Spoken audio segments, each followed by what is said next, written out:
Jiem teroras tiesiog veikimo forma. Buvo, ko jie patys bijodavo. Ateina, surenka ir ištrėmia kažkur tai. Į svečių šiandien užsuko vienas daugiausiai apie KGB veiklą žinančių žmonių, genocido ir rezistencijos tyrimo departamento direktoriai, 5 knygų autorė, daktarė Kristina Burinskaitė. Mažai kas gali pasigirti tokiom žiniom apie šitą organizuotą šunaują. O pasikalbėjom tai apie tai, kaip Lietuvoje atsirado KGB, kokios buvo pirminės ir vėliau einančios funkcijos, kaip atrodė agentų verbavimas, kokią spec įrangą naudojo, kokios rezistencijos formos buvo, gal net ko patys KGB bijojo ir kaip šiandien galim pasimokyti iš istorijos. O naujas nieko neįdomaus kanalo tikslas yra 2000 prenumeratorių iki rugsėjo 1. Įmanoma? Tikrai taip, tik tai su viena sąlyga, jeigu tu dabar paspausi mygtuką prenumeruoti. Tik tiek. Ačiū tau. Arba tos tremtis 41, va tos pirmosios, tu vasarą kažką darai, kažką planuoji, ar į mokyklą, universitetą kažkur taip atvažiuoji. Ateina, surenka ir ištrėmia kažkur. Tai be priežasties. Taip, ir tavo gyvenimas, visiškai, tai yra baisu, tai tiesiog yra nesuvokiama ir aš džiaugiuosi, kad kad gyvenu dabar tuo metu, kokiu gyvenu. Nes yra, protu nesuvokiama, kaip žmonės išgyveno, kaip tas žmogiškumas išliko, kažkaip tai išliko. Tai viena tokių organizacijų, kuri šiek tiek, ar ne, prisidėjo prie viso šitos kančios, buvo vienas pagrindinių kompartijos ir tikriausiai gal net atskira institucija savo veiklę tikriausiai irgi, ar ne, nes aš manau, kompartija ir KGB turėjo veikti, ar buvo labai aiškiai hierarchija tarp šitų dviejų organizacijų, ar KGB buvo tiek pati įtakinga kaip ir pati kompartija? Čia geras klausimas, nes ir istoriografija, ypač iki 90 metų, irgi buvo diskutuojama, ar komunistų partija valdė KGB, ar KGB valdė partiją, nes vis tiek KGB disponavo tam tikrą informaciją, kurią galėjo manipuliuoti ir įtakoti partijas. Bet turbūt esminis dalykas reikia pradėti nuo to, kad mes kalbam apie totalitarinį režimą, nedemokratinę santvarką, kuri valdžia sukoncentruota vienos struktūros komunistų partijos rankose. Buvo ten ir ministrų taryba, ir aukščiausia taryba, ministerijos, viskas, tarsi labai gražu, rinkimai buvo, ir laisvės konstitucijai užgarantuotas, bet realybė buvo tokia, kad viskas buvo sukoncentruota komunistų partijos rankose ir visos institucijos buvo pavaldžios jai. Ir KGB įėjo į tą vadinamą tokį politinį biurą, tai yra kaip kolektyvinį valdymo organą, ten aukščiausi pareigūnai, tokie, jo. Ir aš tai visą laiką laikau irgi, kad tokie, skaitau diskusijas, kas ką ten valdė, ir paskui ir komunistų partijos, ir amžinatelis Brazauskas, ir kiti diskusijose, bet jie rašo apie jau pertvarkos laikotarpį, kad mes jau nevaldėm komunistų KGB, jie ką norėjo tą darė, bet jie kartu kaip vis tiek, aš tai vadinu juos nusikaltimo bendrininkais, nes partija, turint omeny, kad Lietuva buvo okupuota, tai buvo Maskvos įrankiai Lietuvos komunistų partijai ir KGB buvo tiesiog įrankiai okupuoti Lietuvą, sovietizuoti ją, padaryti tiesiog Sovietų sąjungos dalim, integruoti Sovietų sąjungą. Jie tiesiog buvo įrankiai, institucijas, vis dėlto komunistų partija vis dėlto aukščiau buvo, kad ir buvo ten ypač partizanio laikotarpiu tam tikrų įtampų, nes KGB buvo dvigubas pavaldumas, jie ir tarsi atskaitingi ir Lietuvos komunistų partijai, nes jie LSSRS KGB, bet ir jie buvo pavaldus ir SSRS KGB. Tai ataskaitas ir Maskvai teikė, ir Lietuvai, ten gal vieniem gal kažkaip vienokia informacija, kitiem kitokia. Tai tam tikrų niuansų buvo ir tai labai priklausė ir nuo, pavyzdžiui, LKP centro komiteto pirmojo sekretorės Sniečkus, gal labiau linkę buvo, kaip sakoma, kontroliuojantis, įtakojantis KGB veiklą, negu, pavyzdžiui, Griškevičius po Sniečkaus mirties. Nes Sniečkus savo žmonės kažkaip prastumė į KGB, tam tikrų laikotarpio, po Stalino mirties, Chruščiovo laikotarpio, tai kai turi savo žmonės, Aišku, vis tiek tas pavaldumas Maskvai, vis tiek jie daro tokią, nu, ir ten, ir ten. Tai, bet vis tiek, aš tai sakau, tai yra nusikaltimo bendrininkai, kurie okupavo ir įtvirtino ir palaikė komunistinį režimą Lietuvoje iki 90 metų. Tai kaip jie ateina į Lietuvą? Ar jie ateina jau 41-ais, ar jie ateina į Lietuvą jau po nacių okupacijos, kai sovietai sugrįžta? Kada KGB atsiranda, ar jos pradininkės organizacijos atsiranda jau Lietuvoje ir jau taip pilnai pradeda veikti? Tai jau po okupacijų 40 metais, dar iki aneksijos 40 metų rugpjūčio 5, kada jau nuvažiavo Saulės paimti ir juos įtraukė, vyko prisidengiant Lietuvos Respublikos institucijom. Valstybės saugumo departamentas, jie tiesiog jau savo žmonės tenais, ką nereikia pašalino, savo žmonės įkišo ir tarsi viskas vyko teisėtumo tarsi ribose, pasitelkiant Lietuvos Respublikos tos institucijas. Iškartgi neatėjo, neišvaikė visų, neuždarė. Jam reikėjo būtent sudaryti tą iliuziją, kad jokios čia okupacijos nėra, kad čia viskas valdžia perimama taikiu būdu. Nors turint omeny, kad kariuomenė raudonoji yra, ultimatumas buvo. Nereikėjo neužmiršti, kad tam vis tiek jie buvo ruošiamasi. Tai yra vis tiek tarpukario Lietuvoje veikia Sovietų Sąjungos atstovybė aktyviai, žvalgyba, jiegi, visi tie menininkai, kurie, mes šnekam Cvirka, Neris, ten Paleckis, jiegi su jais buvo dirbama tarpukariu. Ir su tais pačiais valstybės tarnautojais tikriausiai jau buvo aišku, kuris kolaboruos iki kolaboracijos. Gal ir vis tiek jie stebėjo, žiūrėjo, kurie šitą, bet jie vis tiek tai yra turint omeny, kad, vis tiek žiūrima į Lietuvą kaip, kitos sistemos, nepatikima iš principo, tai be abejo liko, negali 100% visų išmesti ir visus atvežti, vis tiek, natūralu, kad turi remtis ir kalba, situacijos sužinojimas, tai vis tiek, turi remtis ir vietiniais gyventojais. Tai va, yra pirmas laikotarpis iki aneksijos 40 metų, tada, kai jau yra integruojama į Sovietų sąjungą, tampa SSRS, tada yra naikinamos visos tos lietuviškos ir NKVD, visos tos represinės struktūros yra granai sovietinių to pagrindo kūriamos ir vadovai, tada jau yra agentūrinis tinklas ir planai represijų planai jau yra 39 metais, yra Lavrentijaus Berijaus įsakymas, tai yra 39 metai, net nėra dar ultimatumą, kad ištremti tam tikras visuomenės grupės iš Baltijos šalių, Ukrainos, man atrodo, gal ir Moldovos. Tai yra šitiem dalykams buvo ruošiamasi 40 metai, čia tik tais, kaip sakoma, jau kulminacija viso šitą. Buvo nuosekliai dirbama, kad įvykdyta okupacija. Tas antras pasaulinis karas, gal Vokietijos ta agresija ten vakaruose, gal paspartino visus šitos dalykus, bet vienokia turbūt kitokia, sakysim, forma vis tiek būtų ta okupacija turbūt įvykusi, nes planai buvo jau ir anksčiau. Ir kas buvo tie pirmieji Lietuvoje, daugiau atvežtiniai kažkokie rusų statytiniai, ar tai buvo lietuviai kolaborantai daugiau?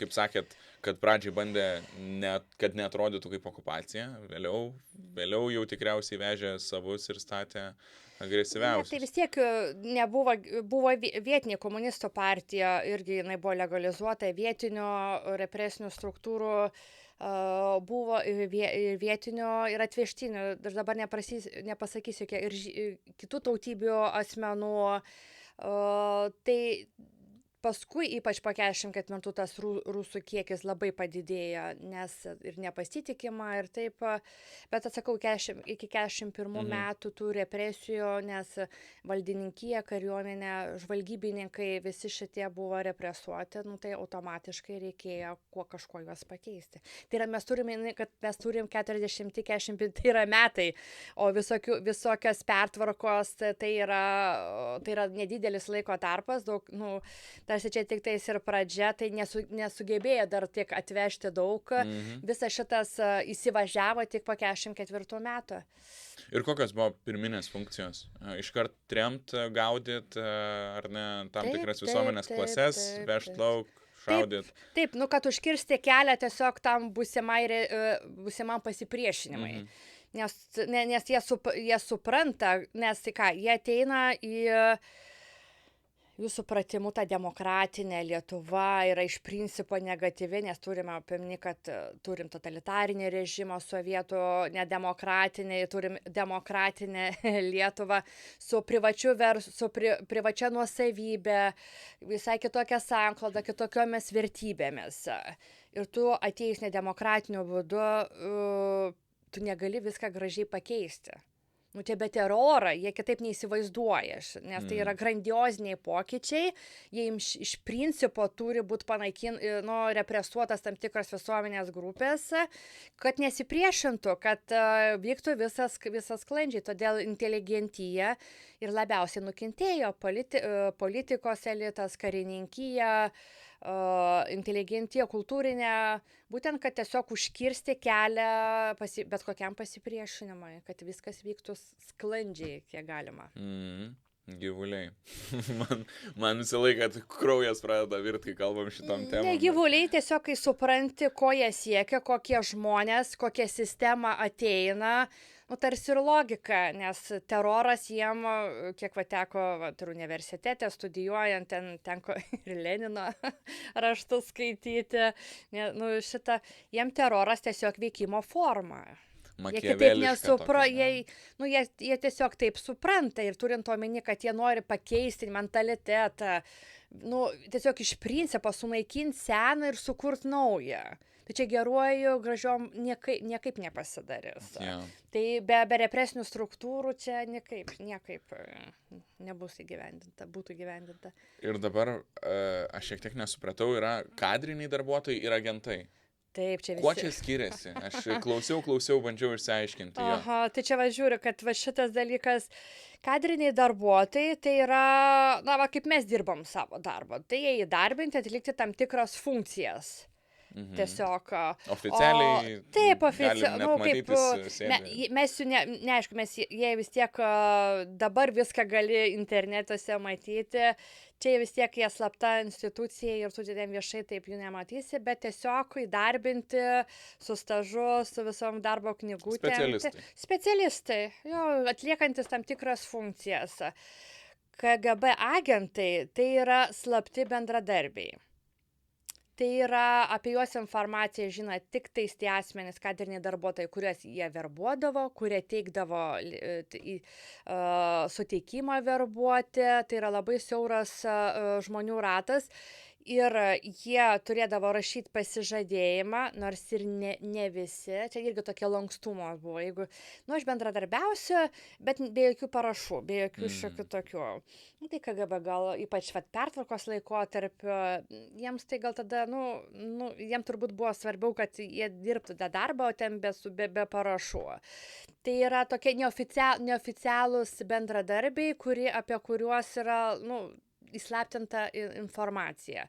Tai yra, jie ir, tai sakysim, ir pasižadėjimas, jie ir gaudavo tam tikrą atlygį už šitą darbą, bet turint omeny, kad juos čia KGB pati atrinkdavo, aišku, atranka tam tikrą, čia yra priverstinių daugiau būdų. Agentai. Taip. Čia jau nesavanoriškai, čia neteisi, gal kas nors nori su manim bendradarbiauti. Ne, čia būtent yra tam tikra kategorija, kad tai yra slapti padėjėjai, apie kuriuos žino tik tais tas žmogus, kuris užverbavo, gal dar ir viršininkas. Tai yra vienas viešas, sakysim, tas oficialus, o kitas yra slaptas. Niekur, tik parašas, agentūriniai pranešimai ranka rašyti, tai yra vieninteliai įrodymai, kad jie bendradarbiausia su KGB. Kada lietuviai pradėjo suprast, kad yra toks jau platus tinklas, kad tai nėra tiesiog teroras, paėmiau, išvežiau, bet tai yra galbūt tavo kaimynas, galbūt tavo darbdavys arba darbuotojas, darbuotojas jau Nu, gali irgi būti, sakykime, jeigu dirbi valstybinės įmonės direktorium. Visur čia nebuvo kažkokios institucijos, išskyrus gal komunistų partijos vadovė, kur buvo apsaugota kažkokį imunitetą nuo KGB poveikio ar verbavimo agentus. Bet kur, sakau, net šiaip tai komunistų partijos nariai, jeigu jas norėjo verbuoti, ar tai KGB turėjo gauti leidimą aukštesnės partijos vadovybėse. Tai jos tam tikrą apsisaugo, tai vadinasi, irgi rodo, kad santykiai nebuvo 100% tokie idealūs. Natūralu, kad tarp institucijų, tarp kaip ir žmonių, 100%, nes gal biški skirtingi interesai, kažkokie tai veiklos formos, nesvarbu, bet nebuvo tokio visuomenės sluoksnio, institucijos, struktūros, kuri būtų apsaugota. Jeigu jiem reikia kažkokios informacijos, kažkokio žmogaus, jie tenais ir ieškos. Tai gali būti įmonės paslaptis, tarkim, pasižiūrėti, kaip pats direktorius ten elgėsi, gali būti, nežinau, mokslinių įstaigų darbuotojai ar ne. Be abejo. Net ir barmenas restorane, kapinėse prižiūrėtojas, atrodo, prie ko čia kapinių prižiūrėtojas. Bet vasario 16, kalantynės. Aplankyti kapų ar ne, sukilėlių lietuvių. Taip, restorane, žiūri, ką klauso, ką šneka. Pavyzdžiui, viešbučiuose atvažiuoja turistai, užsieniečiai, išeiviai. Tai čia sakau, čia erdvės, sakau, jeigu jiem reikia kažkokios informacijos, jie tada ir ieškos to žmogaus. Baisus jausmas, kai bet kas gali būti užverbuotas tavo aplinkoje, ne? Toksai, jeigu tu bent kiek, tarkim, simpatizuoji Lietuvai, puoselė viltis, kad jinai taps vėl kažkada nepriklausoma, kažkur nori bendraminčių ieškoti ir nelabai gali. Taip, irgi toksai bandė gal ir pati KGB formuoti tokį įvaizdį, mes viską matom, mes viską girdim. Ir tai kažkiek veikia, kažkiek, pavyzdžiui, disidentų skaičiau atsiminimus, ten ar Terlecko, ar kitų, jie tai pro langą žiūri, ten ar vaikšta kažkur, tai ten mato žmonės, čia ar seka, ar neseka, jie tokioj įtampoje, bet tai nesustabdė jų. Čia esmė, tu žinai, kur eini, tu žinai, kokias pasiekmes, bet tu vis tiek darai.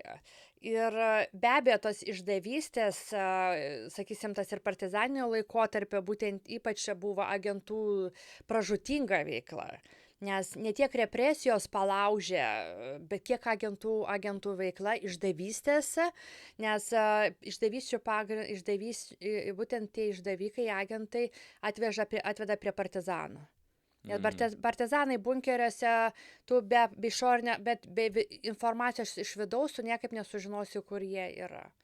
Tai būtent tas partizaninio laikotarpis, ir vis tiek paskui vis tiek atsiminimai eina iš kartos į kartą, turbūt ir paskui po 53 metų, jie supranta, kažkokie atvejai, kad kažkokia informacija paviešinta, kažkas tai yra. Atsargiai, tai visi ir kunigai, ir disidentai, jie visą laiką turėjo omenyje, kad gal ne jo aplinkoje, gal ne tarp jo draugų, šeimų, kaimynas, kažkoks tolimas bendradarbis, sargas ar kažkas, tai čia bet kur tu agentų. Tai tu klausimas, ar kaip tu elgiesi, ar tu sėdi kaip pelė po šluotą, ar tu tiesiog dirbi, supranti, ateis suims, bet tiesiog tu dirbi tą darbą ir viskas. Kaip pats verbavimas atrodydavo? Tikriausiai įvairiausias formas. Verbavimas čia yra toks procesas. Čia ne tai, kad pamačiau, nuėjau, pasišnekėjau. Būdavo gal ir taip, kur ateina, sako, žiūrėk, arba dirbi, arba nedirbi, ne? Ne, taip eksprompt taip neturėjo. Gal visko, nes, kaip sakoma, vis tiek tokia biurokratinė institucija, formaliai dokumentai yra vienaip, o gyvenimas gal kitaip. Bet šiaip turbūt nežinau, ar tokių buvo, bet nes tu turi patikrinti asmenį. Tai yra, ar jis tau bus naudingas. Esmė, agento yra esmė, ar jis bus tau naudingas. Tai yra tyrinėjama jo aplinka, šeima, giminės, darbas, ką jisai dirba, ar jis patikimas, ar turi giminių užsienyje, ar jo praeityje, ar, pavyzdžiui, ar buvo partizano, ar iš tarpukario Lietuvos, jo asmeninės savybės, ar ten plepus, ar nėra kažkokių tai, kažkokius įdų, nu, alkoholio, plepus per daug. Tai va, šitą yra tyriama, analizuojama, agentai apie jį renka informaciją, tai yra tiek oficiali kažkokia informacija, tiek agentai renka apie jį informaciją. Nu ir tada po truputį, gal iškart irgi neprisistato, kad yra kadrinis darbuotojas, gal ten, pavyzdžiui, įsikviečia pas viršininką, nu, vat, ten prisistato, gal iš kokios įmonės, vat kažką, tik po truputį, gal kažkokią duoda užduotį, stebi, ar jisai gerai atlieka. Ir tada tam tikrų momentų yra tada siūloma ten bendradarbiauti, jeigu nebus tokias ir tokias pasiekmes, nes kas, verbuojama tie, kurie savanoriškai nedirbs tau. Tai yra, vis dėlto tai yra prievartinis, pavyzdžiui, kunigam, klierikam. Čia vat buvo, nedirbsi mums, neįstosi į kunigų seminariją. Ir kad nedirbsi, vat, mokslininką, nedirbsi mums, neišvažiuosi į stažuotės, menininkam, neišvažiuosi į vakarus, ten, į spektaklius, vat, neišvažiuosi pas giminės į vakarus, tavo giminėm nebus kažkokių perspektyvų. Nu, kaip ir nelaužo kaulo, bet čia buvo toks vienas, iš pradžių nepasirašė, bet negavo jisai ten komandiruotės į vakarus, po kurio laiko atėjo, nu ir tada suprato, kad, kitaip nebus. Bet neatsisako, čia yra vis tiek, sprendimas yra asmeninis, tu gali nesutikti, bet tada ir bus pasiekmes yra. Jo, čia labai įdomi tema, tikriausiai tas manipuliavimas asmeniniam savybėm, tenais kažkokią pagauna, ar šeimoje kažkas jautraus, psichologiškai, čia tas bendradarbiavimas, čia nėra judo darbas, čia yra tarybinio piliečio pareiga. Nieko čia labai daug net nepadarysi. Čia ne agentas, matau, teisi kažkokią techninę informaciją, arba apie žmogų, kur jis eina, ką ten daro. Čia nieko blogo, bet kai tu nežinai, kam potencialiai ta informacija bus išnaudojama, tada yra kitas klausimas. Bet sakau, tai yra labai psichologiškai, iš pradžių partizaninį laikotarpį, tas psichologinis spaudimas, tas fizinė, ten, nedirbsi, išvažiuosi į Sibirą, tavo šeima išvažiuos į Sibirą. Labai, pasirinkimas yra. Kiti ir atsisakydavo ir blogai būdavo, bet, sakau, partizaninio laikotarpio čia yra tiek tragiškų istorijų su tais agentais. Po 54 metais jau patys supranta, kad prievarta nėra pats geriausias būdas turėti gerų agentų. Tai gerai, kad užverbuosi, bet myks, nieko nedarys, temps gumą, jau po 54 jau tenais nėra tokių ten, sakau, kaip kaulo laužima. Tiesiog įrašys į archyvinius agentus ir tiesiog jisai bus.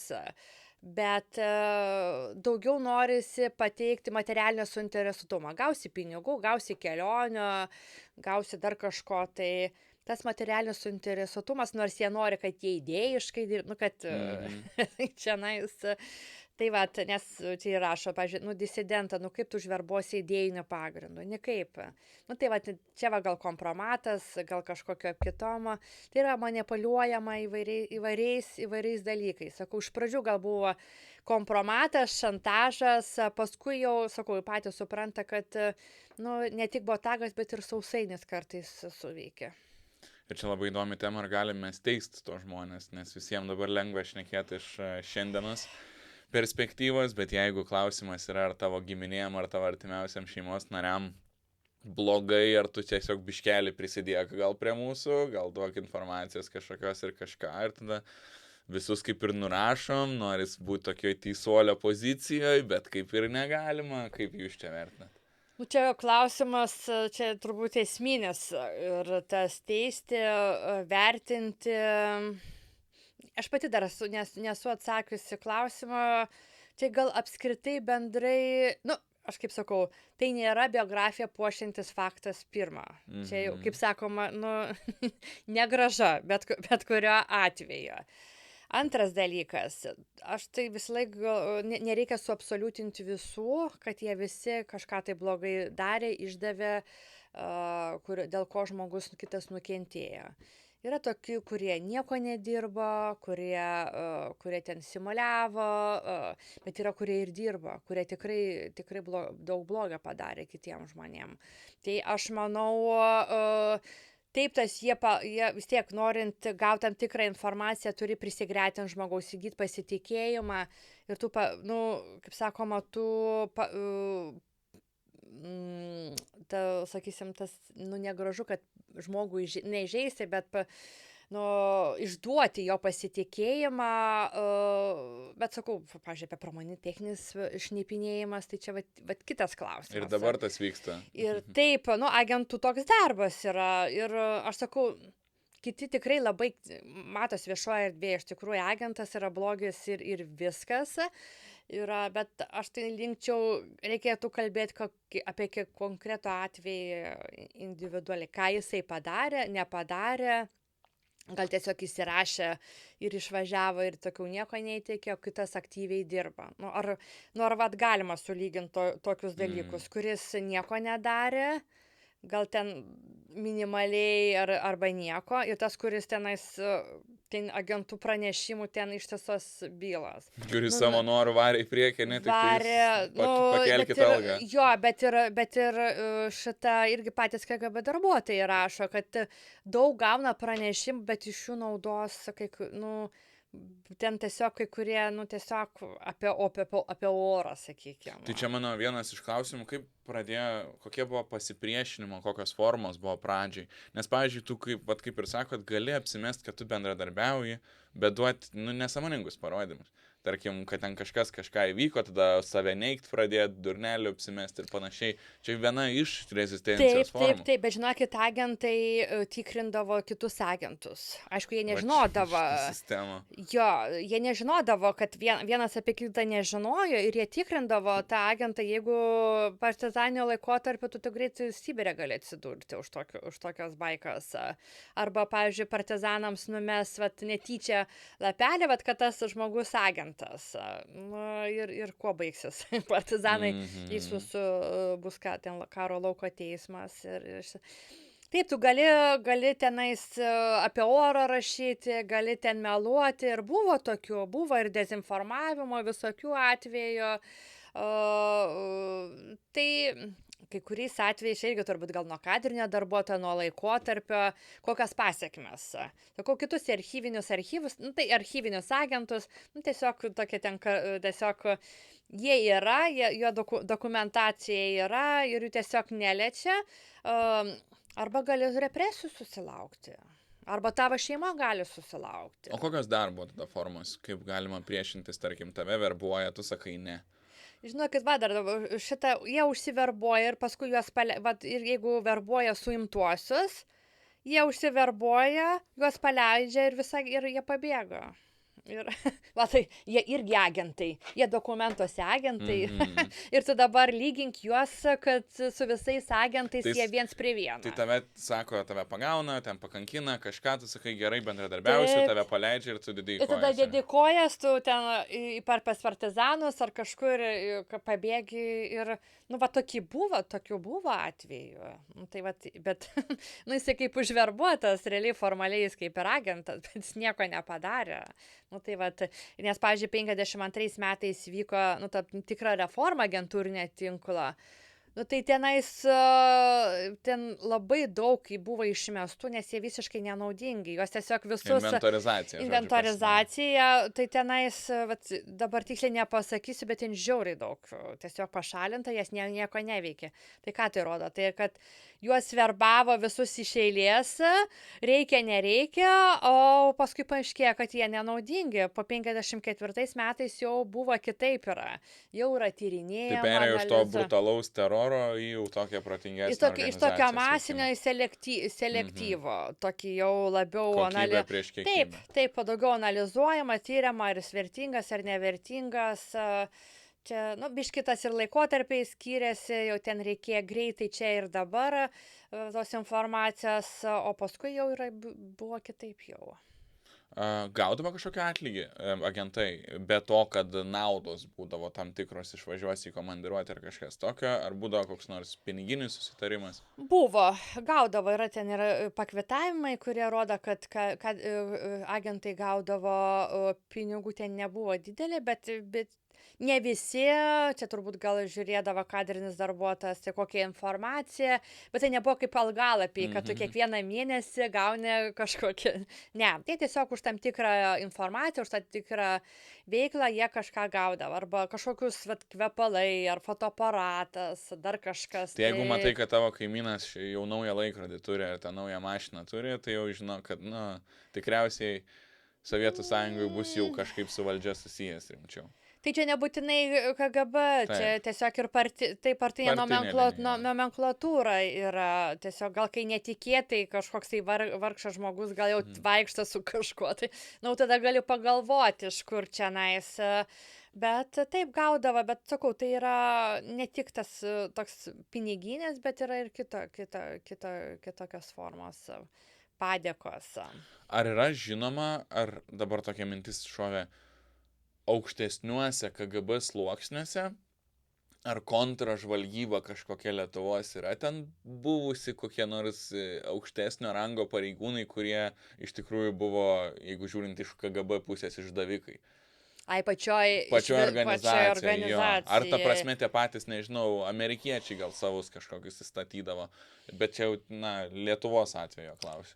Su kadriniais darbuotojais, čia toks vienintelis, toks garsesnis jų toks rezistencinis aktas, tai yra 89 ar 90 metais 35 kadrinių darbuotojų viešas laiškas, kuris palaiko Gorbačiovą, perestroiką, nors ten anoniminis buvo, bet juos labai greit susiekė ir išmetė iš darbo, be jokių pensijų.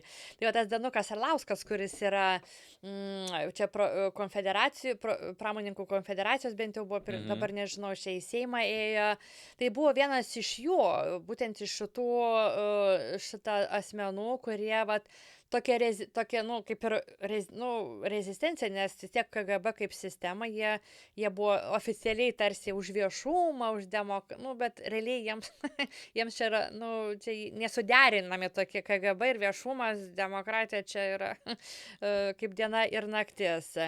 Buvo tenais, kad tokių archyve ten radau, kad ten remia perestroiką, tokių, kad pasisakymų, bet čia sakau, čia vienintelis toksai viešas, viešas, kad ir anoniminis, toksai iš kitų laikotarpių, kad būna, kad atleidžia dėl ideologinio kažkokio netitikimo, nepakankamai kažko tai yra, bet kad iš vidinės tokio opozicija, ten atrenka tokius, kad nes ir tikrina, tikrai juos ir ideologiškai angažuoja ir jie patys suinteresuoti, nes jie yra privilegijos. Jie yra geros darbo sąlygos, geras atlyginimas, kelionės gal ir vakarus ir užsienį.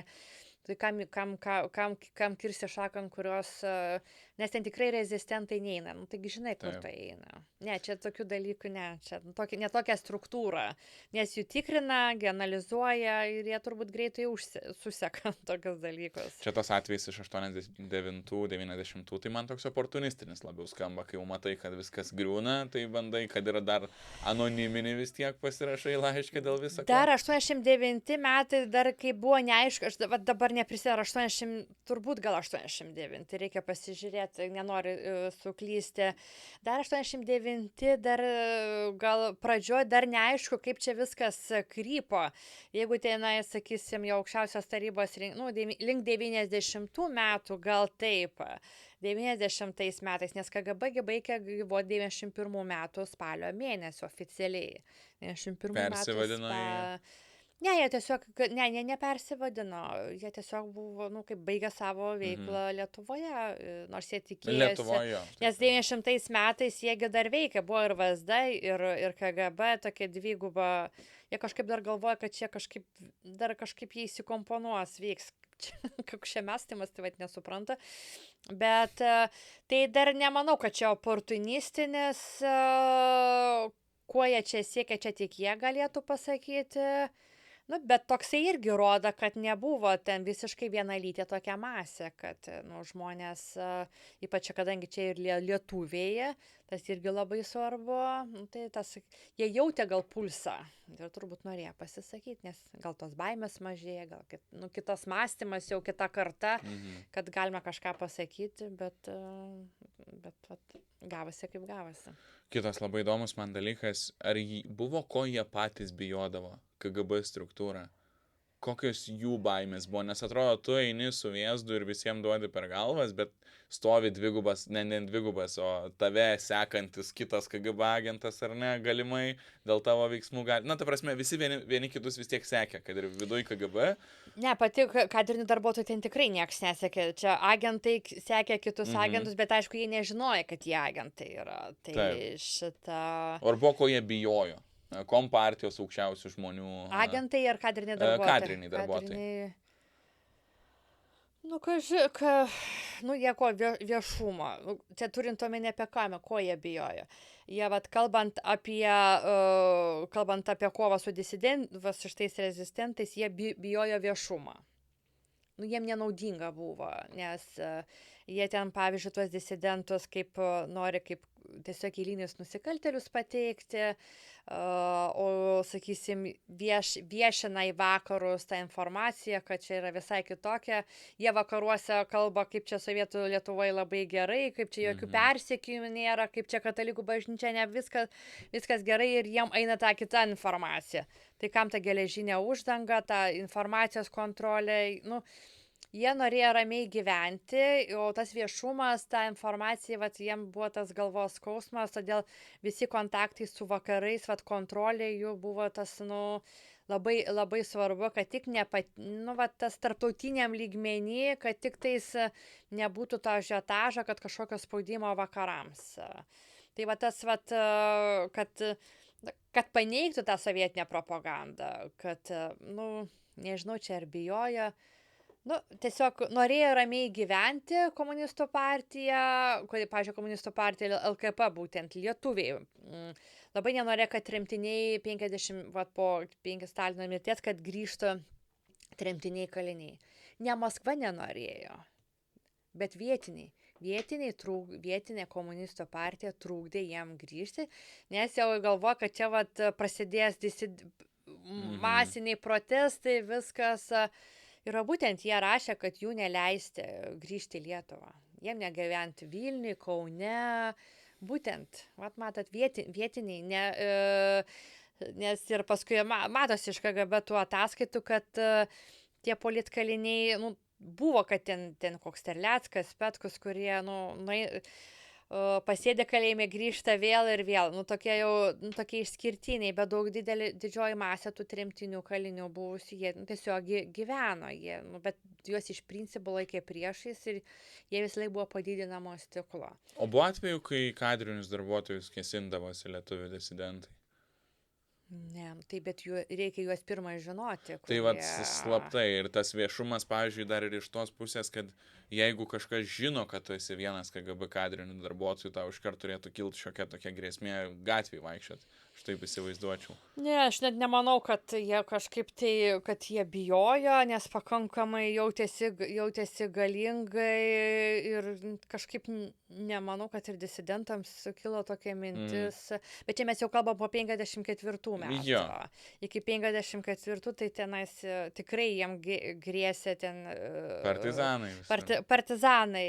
Ir po 54 metų jie ten pakankamai, aš manau, pakankamai saugiai jautėsi ir kažkaip tai neteko ar skaityti ar kažką, kad dar kažkokie, aš nežinau, net ar buvo mąstoma, kad kažką padaryti. Na, tai jautėsi tikriausiai visagaliai. Taip, ir tada tu net nežiūri tau savo už nugaros, tiesiog eini gatvėje, nes tu esi tas, kurio visi bijo. Tu atstovauji KGB, tai čia kažkas tai yra. Tai turbūt net minties įtarių nekyla. Ar buvo žinoma kažkokių atgailavimo atvejų, tarkim, agentų, kurie dirbo KGB, buvo užverbuoti ir po to labai garsiai atgailavo ir jau atgavus nepriklausomybę Lietuvai? Ar dar ant sovietų Buvo laikais? sovietmečiu, žinau, kad kunigas prisipažino, kad jį buvo užverbavę ar stojant į seminariją. Tai va toks vienas, dabar nenoriu, kaip sakoma, pavardės, bet žinau, kad buvo, kad prisipažino, va, kad vienu žodžiu ten šantažavo, kad jisai Net buvo laikė sąžinę, žodžiu. jo. O po 90 metų, čia turbūt jie daugiau toksai teisinimasis ar net atgailauti, tai kažkaip tai jie turbūt nei vienas savęs nelaikė agentu. Šiek tiek informacijos suteikiau, ar ne? Jo, pavyzdžiui, kad aš ten kažką tai ten pramoninę techninę informaciją, aš tiesiog informatorius buvau, niekam nepakenkiau, čia vat labai yra svarbus momentas, kad aš niekam nieko nepakenkiu, vadinasi, aš nesu agentas. Tai tokio apgailestavimo daugiau tokio yra toks pasiteisinimas ir nuvertinimas arba išvis neigimas. Tai tokia, kad taip aš buvau, aš padariau tą ar aną, tai aš tokių kažkaip tai nelabai prisimenu. Bet, sakau, kažkoks kunigas buvo liktais ten ar savylaido, ar kažkur, kad buvo, kad prisipažino, kad vienu žodžiu, turėkit omeny, kad tokia situacija. Paskui tam kunigui ir ten ar jį paskui sumušė, kažkaip ten blogai jam ir baigėsi. Tai va, aš galėsiu parašyti tą istoriją, ar, sakau, nenoriu suklysti su pavardėm, nes tai tokia jautri tema, bet sakau, po 90 metų, sakau, daugiau teisinimasis, nuvertinimas ir neigimas. Tokių, kad atsiprašau kažką. Kad neprisimenu. Skamba labai toksai jo, kur niekada negalėsi patikrinti, ar tai yra nuoširdu ir atgailavimas iš tikrųjų dėl sielos graužaties, ar tai vis dėlto yra nepriklausoma Lietuva ir dabar turiu kažkaip išsiskalbti savo mandūrą šitą. Tai, bet jie niekada, kad jie patys prisipažįsta, kad taip, tik tais, kai paviešinama kažkokia informacija, kai išlenda, tada jie priversti reaguoti. Tai yra per teismus, per žiniasklaidą, tai vat iliustracijos komisijos ta veikla. Tik tada, kai paviešinama, tada kažkas tada vyksta, kažkokie teisinimaisi ar neigimai. Taip, kad aš atsiprašau, kažkam pakeikiau, tai aš, kad neprisimenu tokiu atveju. Dabar noriu prie tokios, nežinau čia kaip įvardinti, berniukiškos agentų filmų temos pereit, grįžti šiek tiek laikotarpį atgal ir agentai skamba kaip prisižiūri filmų, Jamesą Bondą, turi visokiausių įrankių, blakės kaip minimum, kas buvo naudojama KGB. Jo, bet šitos visus žaisliukus naudoja kadriniai darbuotojai. Agentams gal išskirtinais atvejais duodavo, kad jie kažkur įmontuotų ar kažką tai, bet irgi ne tai, kad kiekvienam agentui pablakė. Čia yra šitos spec technikos tas naudojimas buvo griežtai reglamentuotas, jo neturėjo, kad pavyzdžiui rajoniniai KGB padaliniai, jie ten kiekvienas turi tam tikrą lagaminėlį šitų, turėjo buvo atskiras KGB padalinys, kuris užsiėmė šito technikos instaliavimo, prižiūrėjimo, vykdymo. Tai vat būtent, tai kaip tos minimos blakės, pasiklausimas, slaptas fotografavimas, kai gaunam, pavyzdžiui, iš vakarų ateina kažkokie laiškai, tada tikrinami, ar ten nėra kažkokių metalo ar šitą ten gal valiutos, ar kažkokių tai dalykų ieško, atidaro ten vokus, paskui pasižiūri, kas tenais, tengi ir konfiskuojama ta antisovietinė išeivijos literatūra, ten pinigai, kas patikrins, kažkur ėjo, kažkur tie laiškai, kažkur nuėjo, paskui KGB archyve randi juos, jeigu randi. Tai tas, sakau, fotografavimas, pasiklausimas, tiek, sakysim, kambaryje įtaisoma, iš kaimynų, pavyzdžiui, pusės, arba kažkur sėdi, kažkur tai iš toli ir tu pasiklausai, tai yra įvairių tų pasiklausimo rašymo ta technika. Buvo ir tokių specifinių priemonių. kuriais irgi būtent buvo taip vadinamas aktyvinėje meraprijatėje specpriemonės, tai yra radioaktyvių priemonių taikymas prieš Tai čia jau cheminiai ginklai. Galima Radioaktyvūs taip, mes turim šitą kelis atvejus, tai yra prieš kunigą Juozą Zdebskį, ant jo mašino kėdės buvo uždėta, ten tokia įdomi situacija, sustabdė Alem milicininkas, jisai buvo, jisai išlipo iš mašinos ir kažkokiu būdu ten ant jo kėdės uždėtos tos medžiagos ir jo nudegino visą koją, nugarą ir net šalia žmogus buvo irgi paveiktas. Tai ten antras, man atrodo, nudegimo laipsnis, jisai tik po kelių dienų kreipėsi pas gydytojus ir ko norėjo. Nesužeisti, ne kad mirtų, bet kad pripaišytų venerinę lygą su moterim. Ten su Zdebskiu, nes jo aplinkoje, kadangi daug važinėjo, jo aplinkoje vis tiek, bažnyčiai moteris ten tiesiog bandė kažką sukurti, kad turi moterį, bet niekaip nepagavo. Tai tiesiog tokiu būdu šitą ir dar šitą čia tas kaip tiesos serumas vadinamas, kur irgi čia 83 ar 4 metais Žalgirio gamykla, čia šitą, ten irgi kažkas sugadino stakles, ir čia rezulčiainai prašestvė, čia ypatingas atvejis, reikia tirti, kas. Ten tam tikriem žmonėm buvo įpilta gal į vandenį ar kažkokią kitą gėrimą, kad jie prakalbėtų. O taip ir kiek metų jie ten tyrė, planai, ataskaitos agentai, taip ir neįsiaiškino. Tai bet čia tokių čia yra keli tokie atvejai šitų specpriemonių taikymų partizaninio laikotarpio, tai į vandenį, į alkoholį, kad jie užmigtų ir juos galėtų gyvus suimti, nes jie link partizanai gyvi nepasiduoti, nes kad nebūtų kankinimų, kad nebūtų išdavysčio. Tai po 54 metų yra jau kitokiomis priemonėmis. Tai tai tokios... O būdavo kokie nors šautuvai lagaminuose, čia tikrai esu matęs, kad tokie egzistuodavo. Tarkim, nešiesi lagaminą, ten yra ir svirtelė, ir iš to lagamino viduje ten yra pistoletas koks nors. Fotoaparatai su Taip, taigi ir čia, arba pavyzdžiui, fotoaparatai ten ten įmontuojama į drabužius, į sages, į ten lagaminus, yra šitą, bet čia daugiau...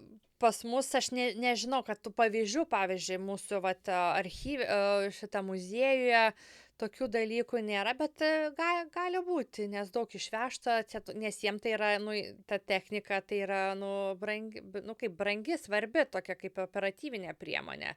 Nenorėjo priešai palikti, tai viską turbūt ką ir išsivežė. Klausimas, kiek ta Lietuvos SSRS turėjo, kiek gal čia šitie dalykai tokio gal užsienyje labiau taikomi. Čia man atrodo, rytų Vokietijoje, kiek esu matęs. Štazė, gali būti kitokias techninės galimybės ir gal vakaruose labiau aktualu maskuoti šitos dalykus. Nes Lietuvos SSR, tai vis tiek čia yra kitokie žmonės, ne toks maštabas kaip Štazė, pavyzdžiui, arba pavyzdžiui, SSRS KGB veikla kažkur tai ten Amerikoje ar kažkur ten kitokiose valstybėse, čia gal Lietuvoje neaktualu turėtų tokių priemonių, yra kitur gal taip. Ar po 53-4 metų vis dar kankindavo žmonės, bandydami išgauti tam tikrą informaciją? Čia tas irgi kankinimas ar psichologinis, aš irgi žmonės dažnai klausia. Čia gal mano daugiau kolega galėtų Darys Juodis pašnekėti. Po 54 metų gal daugiau, sakyčiau, gal buvo, bet iš kur jeigu žmonės nešneka, tu nežinai, KGB dokumentuose tokių dalykų neparašys. Jeigu esi atsiminimuose nerašo, tai tu nežinai. Ne vokiečiai, žodžiu, visko nedokumentavo. Ne, sakysim, Stalino laikotarpiu čia aišku, kad tokie dalykai buvo. Daugiau turbūt po 54 4 tas buvo psichologinis gal teroras. Ten, pavyzdžiui, neduoda miegoti. Ir man atrodo, Nijolė Sadūnaitė savo atsiminimuose rašė, kad ar jai labai, būnant, kai buvo suimta, kažkaip ar jai akis pradėjo skaudėti, ar kažkas tai gali būti, gal kažkokias priemonė, gal ar į maistą, ar kažką tai taikė, kad tai nebuvo jau brutalus smurtas, nu bet, vat 88 ar 9 ar gal po kažkokio mitingo, ar šitą žinau, kad Sadūnaitė rašė, kad ją pasodino į mašiną, ten čekistai sėdi ir kažkur vežė. Nu ir kaip psichologiškai, kur kažkokius miškus veža. Tai galvoju, kuo visa šita baigsis. Ten gal pavežioja ir gražina, bet baimės turbūt, nu bet kam turbūt įvesti. Nu tai vat, nu kaip ir vežė, nieko nepadarė, bet va tas, jie turbūt sugebėjo tą psichologinio smurto, tą turbūt, čia kažkas rašė, kad KGB, nu, gal pakeitė, gal iš mundurų kareiviškų, gal tas civilius kostiumus, gal nelaužė piršto ir nebesmurtavo, bet tas brutalumas išliko tik tokiom formom. Psichologiškai laužydavo, ar ne? Taip, gazdindavo, ten gal sakau, neduodavo gal miegoti, tas labai irgi turbūt efektyvu, sakau, vat kažkokių gal medžiagų taikymas, kad tau sveikatai pakenkti. Tai, nu, ką jie ten bet ką gali sugalvoti, kad ar ten pagrasino tavo šeimai, ar dar kažką, tai nu, fantazijos jie turėjo šiuo atžvilgiu. Va čia kaip minėjot, kad nebuvo viskas dokumentuota. Pas vokiečius ten beveik viską, atrodo, jie užsirašinėdavo, aiškiai struktūra, yra baisiausi nusikaltimai, viskas aprašyta, pas rusus ne. Koks buvo KGB biurokratijos lygis? Šitą, kai žmonės skaito ten vieną kitą dokumentą, tai jiem vienaip atrodo, o kai man reikia perskaityti ten šimtus ir, pavyzdžiui, tos ataskaitos metinės, atrodo, jie kas metus tie patys tekstai, tik tai skaičiukus pakeičia. Ir taip, tai yra biurokratinė institucija, tarsi kaip ir kitos sovietinės tos institucijos. Bet aš manau, čia va tą sistemą mes turim, tą turbūt viena yra popieryje, o kita yra gyvenime. Nes ten, pavyzdžiui, agentus ten tikrinti, žiūrėti, ten jie patys turi rašyti ataskaitas, ten visa yra procedūra dar, kai girdi, patys savo pasiema pinigus, agentai pabėga į vakarus ir paskui rašo, tai kaip jis tikrina tos agentus, jeigu jie pabėga į vakarus. Tai yra daug to tarybinio prirašinėjimo buvo. Ir tas šiandien pagalvoju, kad yra labai nedėkingas tie sovietiniai dokumentai, kad be jų mes, aišku, nežinotume, kokie nusikaltimai buvo įvykdyti, ten tremtis, kiti, bet iš kitos pusės daug melo, daug prirašinėjimo, daug... Ir visur užmeta viršininkui kažkokius geresnius rezultatus, ne kiekvienas žmogus. Kad pasirodyti, tas ideologinis toks įvertinimas, ten tas nė vienam dokumente neparašo, kad čianais galbūt mūsų politika privedė prie to pasipriešinimo, o čia visur buvo rašoma, kad visur vakarai. Ideologinis suklydimas, kažkas tenais jį suklaidina. Bet kaip įdomu, ar jie iš tikrųjų tikėję buvo patys visi šituo, ar jie suprato, kaip žinot, ar jie suprato absurdiškumą viso šitą? Vat geras klausimas, tik matai, kad jie nieko nekalba ir tarsi protingi žmonės turėtų suprasti, kad... Tu laužai kaulus, neleidai miegoti visai šaliai, ar ne? Ir dabar jie pyksta ant tavęs ir tu sakai vakarai čia kalti. Jiem turbūt reikėjo rašyti taip, kaip reikėjo, tos ideologinės visas tos klišės. Tai sakau, tai yra formalūs dokumentai, tai yra viršininkams tu rašai, ką reikia rašyti, o kaip ten gyvenimas, kaip tenais, jie matė, kad tie tremtiniai, jie tenais kažką daro. Gimtadienį švenčia viešpatinti sovietinė veikla. Tai gal kažkas kažką pasako ir tas, vis tiek logika kažkokia turėjo būti matyti, tas, pavyzdžiui, psichiatrinės prievartas, nors mano kolega sako, jie turbūt tikrai juos laikė psichiniais ligoniais, sako, argi normalus žmogus, va šiaip paimti ir stotų prieš sistemą. Va taip, normalus žmogus, čia va, gal iš tikrųjų, sako, tai normalus žmogus gyventų, ramiai, dirbtų, šeimą, o čia pajama, ieško problemų. Bet čia sakau, čia toks su kolega pasišnekėjom, kad gal iš tikrųjų laikė tokiais, ne mediciniškai, bet tokiais, keistuoliais, kurie, kas normalus prasidės su KGB. Ir rusai nelabai gali suprasti, man atrodo, kaip tu ideologiškai, ta prasme, aukotumės dėl kažko, kuo tiki. Tai, kaip irgi iš idėjos eina, ta visa sovietinė sistema irgi ideologinių pagrindų turi visi dirbti, einant komunizmo ten šviesaus rutojaus. Ir tie agentai turėtų dirbti idėjinių pagrindų, kad jie jau bent jau nori taip, kad jie ne prievartą dirbto, patys suvokdami ir padėtų KGB savo tą informaciją. Čia šitas tikrai, kas ten viduj vyko, tų kadrinių darbuotojų, kaip jie ten matė. Ne, nes jiem turbūt KGB ir nelabai leido, nes atims pensijas, nelabai šneka.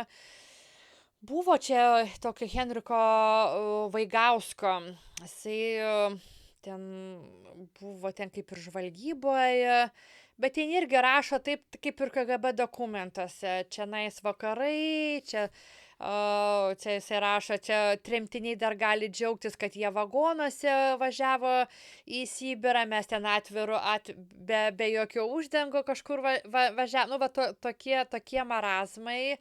Ir čia, aš nežinau, kelintais metais, bet čia nepriklausomai Lietuvai kažkas išleido. Aišku, iš kitos pusės įdomu tas mąstymas, bet klausimas, kiek iš tikrųjų ten to tikro to mąstymo, ar pasiteisinimas yra. Man atrodo, vienas iš įrodymų, kad nebūtinai visi taip mąstė, yra anekdotai sovietiniai, kurie patys pasakodavo. Tai sakau, čia yra viena, ką tu mąstai, ką tu tiki ir ką tu sakai. Jiem buvo darbas, jiem buvo užduotis pasodinti kalėjimą, tai tenais ir tada ir agentai, ir techninės priemonės, tiesiog jums užduotis pasodinti žmogų, ir prirašai ten klausimai, ten kaip pasiklausai, pasiskaitai ten tuos klausimus, kaip ten bendraus tai žmonėm. Kažkoks absurdas, kaip tai žmogus klausia, kaip jūs vertina tai, kad jūs buvote ištremtas, tai kaip tu, ar džiaugiesi, gal patirtis kažkokia patiko, ar pasikeitei, ar gal pakeitei mąstymą, ir kažkaip tokie, kažkaip protų, kartais tikrai protų nesuvokiame. Jo, brutaliai, absurdiškai paprasta sistema buvo, to tokio akivaizdaus, net nežinau kaip įvardinti, toks bukas ėjimas tiesiog tuo ideologiniu keliu ir ten prirašysi, jie kažkokie burbulė, kažkokiam gyveno savo supratime. Aišku, labai ten jie ir ideologiškai indoktrinuojami, buvo ten apmokomi, ten, kad jie priešai ir taip toliau. Stalino laikotarpiu, kai buvo vežami, tai jie vežami kaip į priešo teritoriją. Kurias reikia naikinti, tai tada koks jam pasigailėjimas, čia gal jie ne taip blogi, gal kas, jie tiesiog ėjo į priešo teritoriją, kai tu eini į priešą, tu jau nemastai, tu eini ir žadai. Tai vat čia su tuo mąstymu, ką jie mąstė, kiek ten, sakau, nė vieną, aš kažkaip nemačiau tokio, sakysim, tų atsiminimų, ar tenais rusiškų atsiminimų. Jie pateisino, jie rašo KGB tokia pati, kad yra CŽV, čia nieko neišskirianti institucija. Kažkiek tikriausiai yra tiesos. Kažkiek yra, sakysim, bet šiaip, ką ten realiai iš tikrųjų mąstė, tai čia tik jie gali pasakyti. Čia teko, čia italai kūrė tokį filmą, ar prakalbinsiu, kalbėjo su disidentais ir 2 kadriniais darbuotojais. Tai Danuku Arlausku ir Urbanu, kuris tardymo skyriaus tardytojas, KGB tardytojas, kuris tardė disidentus ir jisai tardytojas susitiko su buvusi tardomu žmogum. Čia jau po visko. Taip, tai matėsi tas Urbonas taip nejaukiai, jau ten amžiai ir tas aš nežinau, ar Skuodis, ar kuris ten disident, bet pas faktas, kad buvęs tardytojas susitinka su asmeniu, kurį tardė dabar, tai taip matosi nejaukiai, iš veido matosi, Danukas Arlauskas iš tai kažkaip tai taip labai, jisai dirba kitam skyriui, kur nesu disidentais, tai jisai taip, taip, nežinau, labai tokio kaip anekdotą pasakoja.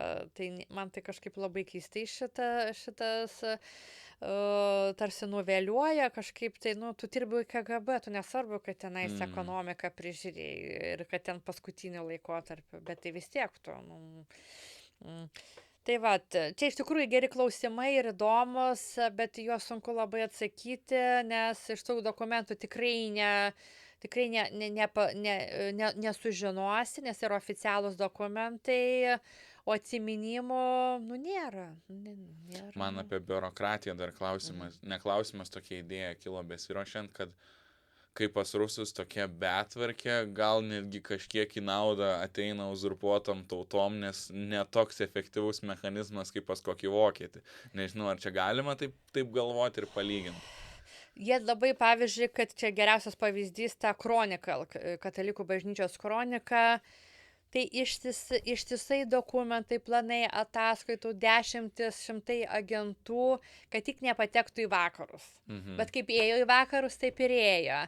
Tai yra ta žmonių, jie agentai nepraėjo prie viso šito brandolio kronikos platintojų. Ir būtent tas ir leido, kad vienus pasodina, kiti ateina ir tas nenutrūkstamai ir nei kontrolė, nei represijos, nei agentai nepadėjo. Tai o pastangų buvo dedama, tai irgi rodo, kad ne viską jie sugeba padaryti. Nesugebėjo tokio dalyko sustabdyti, ten ne šimtai tūkstančiai, ne 10 tūkstančių dirba. Tai kaip ir sakėt, vienoje laidoje 3-4 tūkstančiai vienu metu ten, ar ne, per visą Lietuvą? Darbuotojų, kadrinių ir agentų, ar kaip ten buvo? Ne, agentų kiekvienais metais daugmaž buvo apie 5-6 tūkstančiai. Bet čia per visą Lietuvą vienu metu 5-6 tūkstančiai? Jo, čia daugmaž. Ne tai, kad kitais metais jau 10, kitais 15, bet ne, apie 5-6. Ne, daugmaž buvo nuo 4 iki 6 tūkstančių kažkur variavo, čia po 54 metų, čia plius minus, ten vienais gal daugiau. Ir čia vėlgi tie agentai, mes turime omeny nuo pačių aršiausių iki tokių, kur ten neveiksnus, bet oficialiai dokumentuose yra. Taip, kadangi čia jiem duoda užduotis, reikia užverbuoti ir tu ten sukis kaip... Sakykime, realių ten iki 4 tūkstančių, nors galėtų būti tokių jau veikiančių. Tiesiog jų sąrašuose, o kiek ten veikiančių, kiek ten efektyviai, tai čia kitas klausimas, nes aš sakau, kad jie tenais agentūrinių pranešimų daug, bet ten naudos, kaip rašo, ten iš labai nedaug. Ir taip, tai yra biurokratinė su gremėzdišku tuo šitą gremėzdišką tą struktūrą, veikimo principais, tas, sakysim, tas šabloninis toksai mąstymas, aš manau, tas ir leido, kad nepadarė visko, ką užsibrėžė. Nes žmonių užsibrėžimas turbūt viltis, noras kovot buvo vis tiek didesnis ir jie neturėjo tiek agentų, kad 6 tūkstančiai agentai per visą Lietuvą. Kai yra, Lietuvoje apie 3, grubiai ten 2-3 milijonai 6 tūkstančiai agentų, tai čia nedaug. Ir jie, spec technikos irgi neturėjo ten labai daug, o kontaktai su vakarais didėjo, dažnėjo, laiškai, kelionės. Ir jie tiesiog negalėjo visko sukontroliuoti. Jeigu būtų visiškai uždara sistema, tada būtų kitaip, o jie tiesiog neturėjo tokių pajėgumų, prie kiekvieno žmogaus nepastatysi agento. Ir taip siunta jie, kad gavosi. mes taip gerai atsilaikėm ir kad dabar taip gerai gyvenam ir jis pyksta ir pavydė. Na, kad mes turim dėkingi būti už ten tas pramonės įmonės ir viskas, bet tai žala Yra, didesnė padaryta negu tos pramonės įmonės. ne, čia net nėra ką kalbėti. Na, tai taip. Ką jie ten pasakoja, Taip. Čia... galit savo knygas pristatyti. Čia berots dabar ne 2 tikrai daugiau esat parašius. Taip, grinai KGB yra, aš kaip sakau, reikėjo, vat, pas mus tas tyrimus sovietinių represinių struktūrų pradėjo nuo aukų. Tai yra nuo to asmenų, kurie buvo represuoti, kitaip nukentėjo, bet vat, kai pradėjau dirbti, studijuoti ir vat, tam tikri atsiminimai buvo pavadinimą knygos Už ką. Ir jeigu pradėtume tyrinėti vat, sovietinę sistemą bent jau nuo sovietinės sistemos, tada ir paaiškėtų už ką. Bet yra visuomenės interesas žinoti aukas, visus žmonės. Tai vat, mano ir knygos, aš pradėjau nuo metodų KGB, to psichologinio poveikio, kompromitavimo, dezinformavimo, ėjau laipsniškai, nes iš tikrųjų struktūra didelė, visokių metodų ir taip toliau. Tai vat laipsniškai ėjau santykiai komunistų partijai, visi šitie. Tai vat tas laipsniškai ėjo nuo pagrindų, ideologinių pagrindų, politinių pagrindų, kaip tarptautinė situacija įtakoja. Jie nebuvo tokie statiški, tiek kadrai, tiek agentai, tiek ta veikla, jinai kita. Esminiai kažkokie dalykai nesikeitė, bet kažkokie prioritetai, kažkokie dalykai vis tiek, tai gyvas organizmas vis tiek jinai keitėsi. Tai va po truputį nuo ideologinių pagrindų, metodo, kur veikia, ir agentai, aš nors šiaip prisipažinsiu asmeniškai, šitos temos vengiau, nes per daug ažiotažą, per daug negatyvo, per daug visi nori tik pavardę žinoti, niekas nenori gilintis, kas tie agentai, kokiu pagrindu verbuojami, koks tikslas, kaip ten viskas vyko. Tai dėl to ir visi klausia, kas už to agento slypi slapyvardžio. Aš sakau, man tai šiaip neįdomu. Man įdomu jų veiklos principai, ką jie padarė, ko nepadarė. Tai ir paskui vis tiek dirbo kadriniai darbuotojai, taip tiesiog laipsniškai tiesiog ir atsirado po truputį tokie tyrinėjimo, sakysim, tokie gabalais, nes, pavyzdžiui, agentai, tarsi, irgi tokie mitai, kad visi, kas važiavo į vakarus, visi buvo agentai. Čia toksai, kitaip atrodo, negalėjai. Taip galėtum galvoti, nes kaip kitaip išvažiuoji. Bet iš tikrųjų nebuvo taip. Yra tam tikros kategorijose, pavyzdžiui, ten iš pramonės įmonių komandiruotės ar tam tikros kategorijose tikrai didesnis procentų agentų negu kitose. Bet tai... Ir taip, kadangi pas mus nėra visų dokumentų, tai mes negalim to galutinų daryti kažkokių išvadų, bet tendencija yra akivaizdi, kad ne visi, kurie vyko į vakarus, yra, visiems įsivaizduoja, kad visi, kurie vyko vakarus, sakė, taip nebuvo. Tai tiesiog tokie dalykai patrukas. Man čia vis tiek iš asmeninio viso įsiaiškinti tam tikrus dalykus apie tuos agentus, apie tuos kadrinius darbuotojus, kas kokiais motyvais, kokie tie politiniai pagrindai, kodėl jie represavo vienus, kodėl apskritai tai darė, kodėl išeivija, kodėl katalikų bažnyčia visą, kodėl tą kompromitavimą taikė visus šitos dalykus. Tai čia yra visi mano vidinio tokie tyrimai, išsiaiškinti tokius dalykus. Tai taip ir gimė tos knygos. Gerai, sudėsim irgi aprašymą, kad būtų. Iš tikrųjų tai įdomu, aš niekada nebuvau priėjęs. O čia kokio maždaug žanro tokia istorinis, kaip pasakyti? Čia grinai istorinė. Skaičiai, datos, dokumentai. Taip. Čia grinai KV dokumentas, nes kitokių dokumentų nėra, nuo atsiminimų nėra. Tai vat čia dar naudojame, aš gavau iš valstybės saugumo departamento leidimą naudoti įslaptintą informaciją prisipažinusių asmenų, kur 99 metais žmonės turi galimybę agentą ateiti prisipažinti. Ta informacija yra įslaptinta, bet aš gavau iš VSD, iš iliustracijos komisijos leidimą, būtent naudoti jų tas anketas, kaip jie save vertina, ką jie veikia, šiaip labai, labai įdomu. Ir tai va tokie va dalykai ir šituose knygose yra atspindėti. Tai jeigu norit, galiu PDF formatą atsiųsti. Šiaip tikrai įdomu. Aš skaityklę įsidedu, jeigu ką, Nu elektroninę tai va, iš PDF-o. tai aš manau, gal čia jos tokios, sunkios yra, bet čia viską yra apie apmokėjimus. Svarbu, man atrodo, suprasti šitą laikotarpį. Ir mano va toks klausimas yra, ar galima turėti kažkokias pamokas šiam laikotarpiu jau dabarčiai. Ar suprantam to viso, aišku, atėjo labai labai didelė valstybė, supergalia, uzurpavo, mes ten šansų, nelabai turėjom. Ten Suomiai turėjo, nes kiek kitokia geografinė situacija pas jas buvo, pasiruošimas. Mums šansų mažai, kolaboravo daug kas nekolaboravo. Ką galim išmokti šito laikotarpio? Na, mūsų turbūt privalumas, tas negu tų, kurie buvo 40-ais, kad mes daug ką žinom. Mes žinom, kaip jie veikia, kaip veikia Lietuvoje, mes matom, kaip jie toliau žudo savo oponentus užsienyje, nuodai ir kitos priemonės.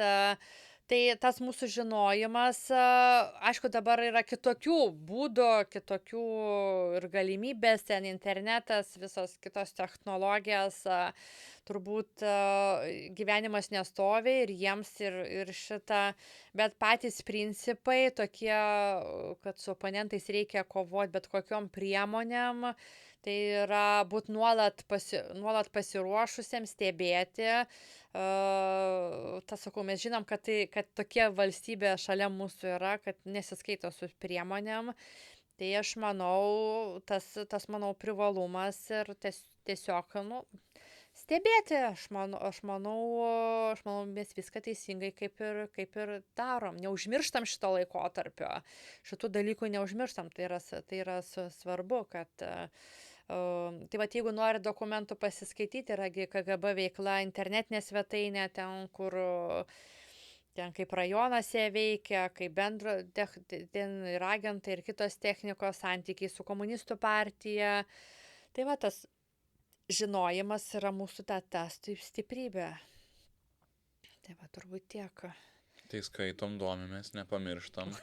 Svarbu nepamiršti. Papasakojam draugui, gal užsieniečiui turistui. Turistam, nes jie tikrai labai jiem įdomu, nes, pavyzdžiui, vakaruose jie prieimo prie tų dokumentų neturi, tai jie važiuoja į mūsų šalis, į Baltijos šalis, kol nebuvo karo, į Ukrainą važiuodavo, kad su šitais dokumentais, nes vakaruose jų spec tarnybų dokumentai irgi neprieinami, kažkaip tyrinėti tą spec tarnybas, kažkaip sukasi tie mokslininkai, tai jiem labai svarbu, kad tie archyvai būtų atviri ir, kad kuo vakarai labiau žinotų, kas tai yra, kas ta per tą Rusiją.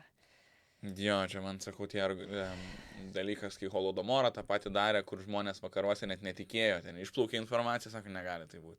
Ta prasme, iki tokio lygio. Kaip ir su holokaustu jie ten vakaruose, proto nesuvokiama. Nesąmonė, baigit, kad žmonės taip elgtasi. Tai dabar irgi Bučą turim, visą Ukrainą realiai turim. Kažkaip žmonės per gero gyvenimo, nuo taikaus to gero gyvenimo, sunku, iš tikrųjų sunku suprasti. Atšimpa instinktai. Jo, čia suprant, kad sąmoningai žmonės buvo marinamų badu. Tai kur tu? Vakaruose tokį dalyką pasakyk, taigi nuteisi savus už tokį dalyką. Tai čia proto, iš tikrųjų proto nesuvokiama, kad ir dabar, iki galo, ar galim suvokti, kad, galima taip elgtis su žmonėm, bet taip elgi, tai buvo. Tai žodžiu, turim blogą imperiją už sienos, nepamirštam, domimės ir ačiū labai, kad atėjot. Šiaip labai įdomus pokalbis. Ačiū, kad pakvietėt. Tikiuosi ne paskutinis, nes čia tų temų milijonas gali būti. Galima iš tikrųjų galima tikrai.